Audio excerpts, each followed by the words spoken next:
ஒரு பெண்ணை தவறான கண்ணோட்டத்தினாலும் தவறான இச்சை அந்த எண்ணத்தினாலும் அந்த பொண்ணை சீரழித்தோட விளைவு அந்த குடும்பத்துல எந்த ஆண் மகனும் வம்சத்தில் வாழக்கூடாது என்பது இந்த ஜாதகம்.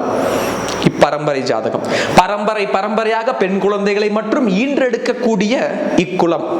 இந்த ஜாதகத்துல ஒரு 2 பொம்பளை பிள்ளை பிறந்திருக்கு.